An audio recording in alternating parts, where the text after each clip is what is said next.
Kewajiban bapak, biar bapak hitam jidat selegara sholat, Senin Kamis puasa, tahajud tiap hari, tadarus tiap maghrib, tapi istri tidak pakai jilbab, istri tidak sholat, istri tidak puasa Ramadan, maka bapak dulu yang masuk neraka. Ku ampusakum wa akhlikum nar.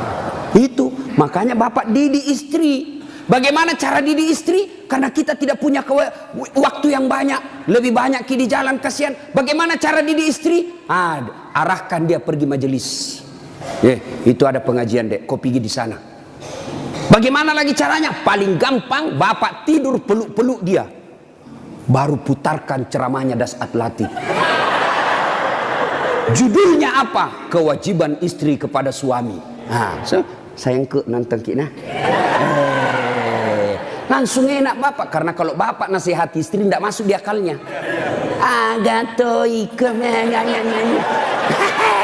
Tidak masuk, ya kan? Karena bapak lebih sering tipu istri daripada. Bagaimana dia percaya? Kita juga ibu, bagaimana tidak ditipu ki? Karena suka ki marah-marah. Jujur ki, marah kok ya lebih baik dibohongi kau supaya senang perasaanmu.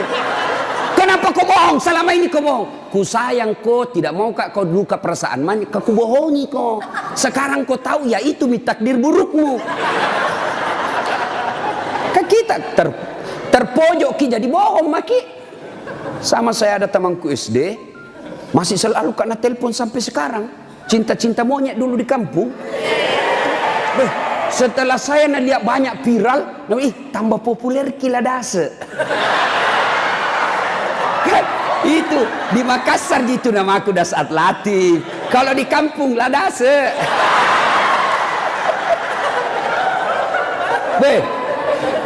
Dia selalu lah telepon saya.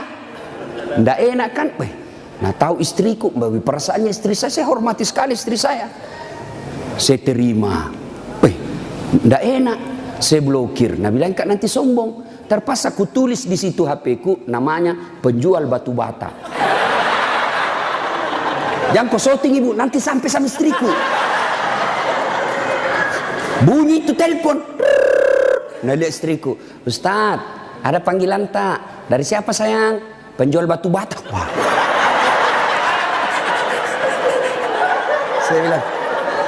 Dia bilang, saya angkat. Oh jangan kau angkat, tagihan. Nggak cukup uangku itu. Istriku kalau bilang uang, nggak mau dia karena nanti uang belanjanya saya ambil. Jangan angkat. Jangan angkat Ustaz, jangan maki, belum cukup uang. Selamat saya. Satu ketika saya pulang ceramah, bikinlah saya teh. Kan saya bikin sendiri. Saya tahu, oh sudah. Saya minum, kenapa nak asin ini? Barat salah kasih kah ini?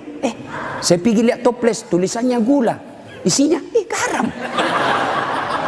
Saya pitanya istriku, sayang, kenapa ini tulis ki gula na isinya garam? Nah bilang, hepon tak juga, lain kita tulis lagi sih.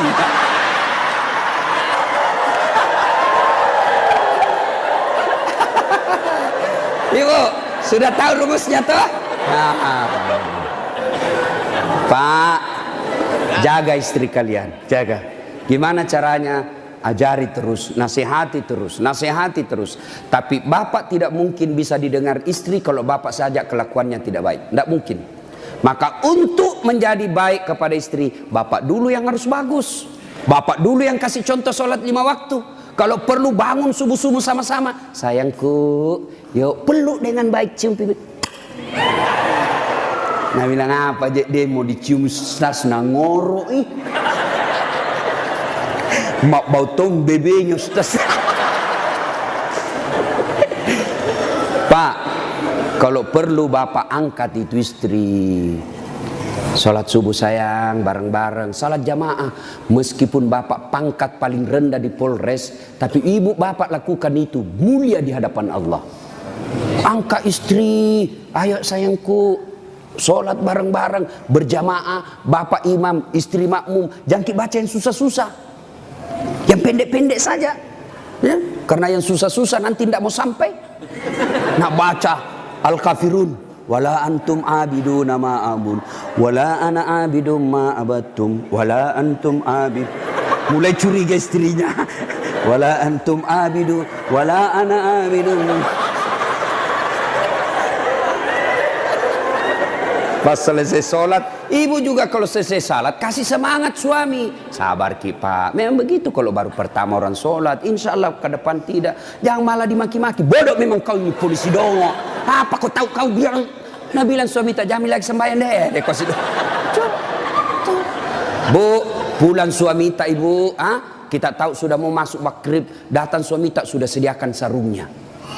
Sediakan kopiahnya, sediakan bajunya untuk sholat, baju koko. Begitu datang, Deng, mandi ki, ini kita pakai sholat maghrib. Ayo kita pergi sama-sama di masjid. Nyaman ibu, suami istri jadi polisi dapat gaji tiap bulan. Kalau begini kita lakukan, bahagia hidup tak. Meskipun kita tak putar-putar saja di sidrap. Enak pak. Ini istri suka ngomel, suami tukang tipu, kredit tidak pernah berhenti. Kapan enak hidupmu? Ayo, maka perbaiki ini, saling menjaga. Suami nasihati istri, istri ingatkan suami. Itu rumah tangga yang bahagia. Dan yang ketiga kata Nabi, ucapan yang beliau keluar dari bibirnya, ummati, ummati, ummati, umatku, umatku, umatku. Begitu sayangnya sama Nabi. Sayang Nabi sama kita. Nabi tidak mengucapkan Khadijah, Khadijah, Khadijah. Tidak. Nabi yang diucapkan ummati, umat kita. Apa di dunia saja? Tidak, sampai di akhirat pun Nabi seperti itu. Ketika hari kebangkitan tiba, Allah perintahkan kepada malaikat Jibril, Jibril, kau bangkitkan manusia paling mulia yang sangat aku sayangi, Muhammad sallallahu alaihi wasallam. Nabi Jibril setengah mati mencari, lalu Allah kasih keberkahan, makamnya Nabi keluar asap, didapat. Lalu bangkitlah Nabi. Ya seperti itu yang kita lihat di sirkus, ada manusia yang tiba-tiba naik saja ke permukaan. Lalu Nabi duduk, gosok mata. Jasadnya Nabi pak sampai detik ini tidak hancur. Seperti ketika beliau hidup, kulitnya tidak rusak. Pernah kan beberapa kali itu kan kuburnya Nabi jasadnya Nabi dicuri.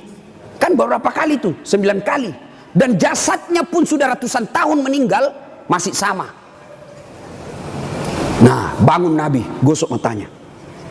Lalu Nabi buka, nampak Jibril di depannya. Lalu Nabi berkata, Jibril, hari apa ini? Ya Muhammad, inilah hari kebangkitan yang pernah Allah janjikan kepadamu. Kira-kira kalau bapak bangkit seperti itu, bapak cari siapa? Mana kasihan anakku? Oh, mana itu istriku yang baik sekali? Apa Nabi cari keluarganya? Tidak. Nabi tidak berkata, mana bapakku, rindu saya mau melihat bapak saya yang tidak pernah saya lihat wajahnya. Tidak. Siapa yang Nabi cari? Aina ummati. Jibril, mana umatku? Kita yang dicari Nabi pak. Bayangkan, begitu cintanya Nabi kita. Nabi cinta di dunia sampai di akhirat. Nah sekarang, bagaimana kecintaan kita kepada Nabi? Kalau sahabat luar biasa cintanya kepada Nabi. Nabi sakit ujung akhir hidup beliau. Nabi datang ke masjid sholat subuh.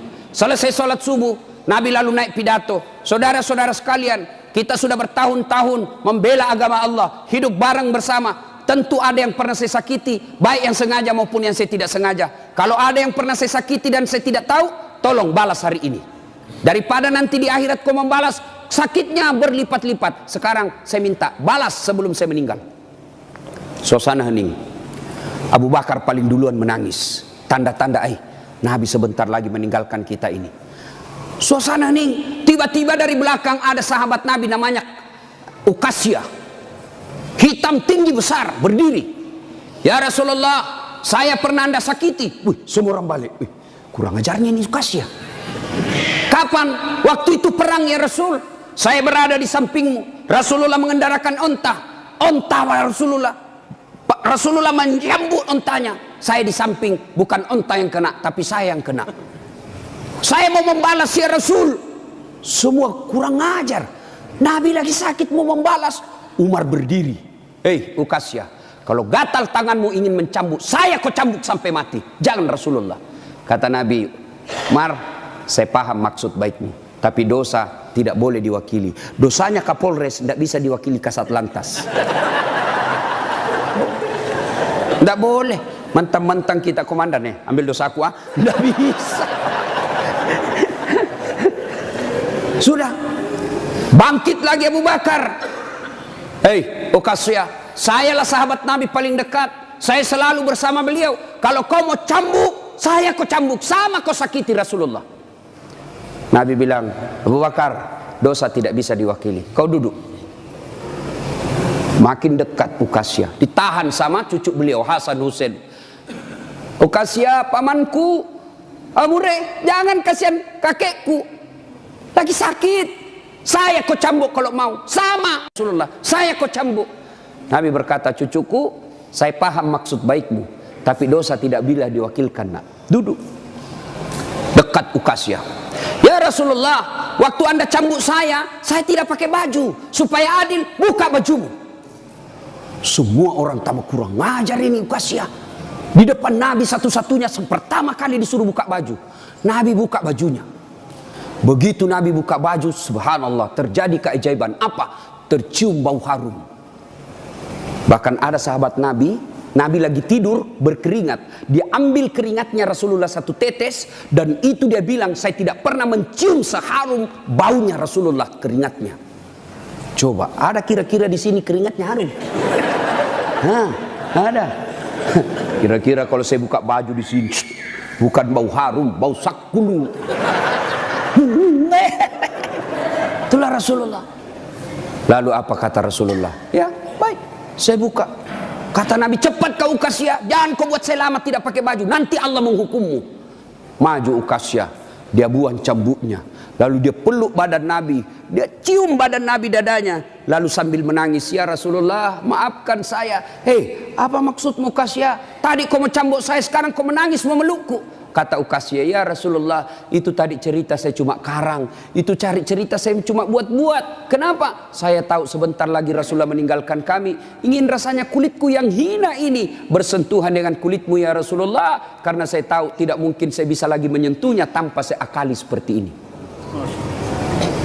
Ya Rasulullah, mau sekali nih kulitku yang hina menyentuh kulitmu yang mulia. Pun kalau saya nanti masuk surga belum tentu sama kita punya kelas. Saya ingin menyentuhmu ya Rasulullah. Saya ingin merapatkan badanku dengan kulitmu yang mulia ini ya Rasulullah. Nabi lalu meneteskan air mata dan berkata, saudara-saudara sekalian, kalau kalian mau tahu temanku di akhirat kelak, inilah karena cintanya kepada Rasulullah Muhammad sallallahu alaihi wasallam. Rasulullah luar biasa cintanya kepada kita. Lalu kalau Bapak cinta kepada Rasulullah, muliakan Rasulullah. Dengan cara apa? Pelihara warisannya. Apa warisan Nabi? Bukan istana. Apa warisan Nabi? Al ulama'u warisatul anbiya. Muliakan ulama. Bapak-bapak polisi, gunakan kekuasaanmu untuk melindungi pewaris para nabi, bukan pewaris pejabat. Lindungi pewaris para nabi supaya kalian nanti di akhirat ada yang bernyamamu, melindungimu ketika pada saat itu tidak ada lagi perlindungan. Rasulullah pewarisnya bukan gubernur, Rasulullah pewarisnya bukan presiden, Rasulullah pewarisnya bukan Kapolri, tapi pewarisnya Nabi adalah ulama. Muliakan ulama karena sama saja kalian memuliakan Rasulullah. Tidak usah kau muliakan Dasat Latif, tidak usah kau muliakan kiainya, tapi muliakan ilmu yang beria. Kalian tahu halal haram bukan dari Kapolres, kalian tahu halal haram, rukun-rukun iman, rukun-rukun haji bukan dari Kapolri, bukan dari sekda, bukan dari bupati, tapi kalian mengetahuinya dari ilmu-ilmu para ulama.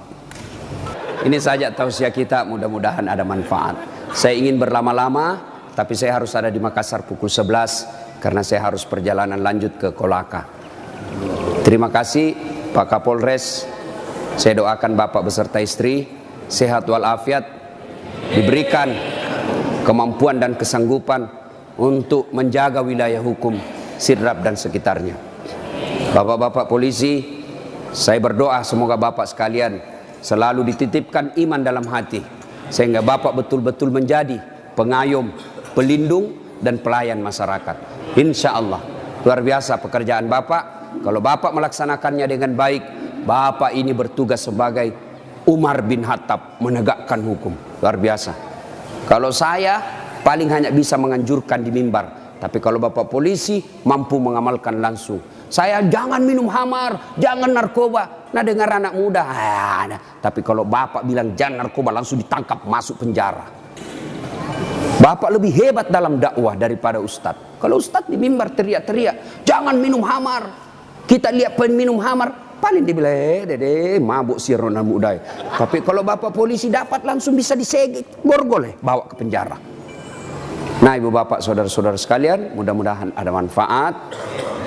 Lebih dan kurangnya mohon dimaafkan. Sebelum kita akhiri, mari kita berdoa.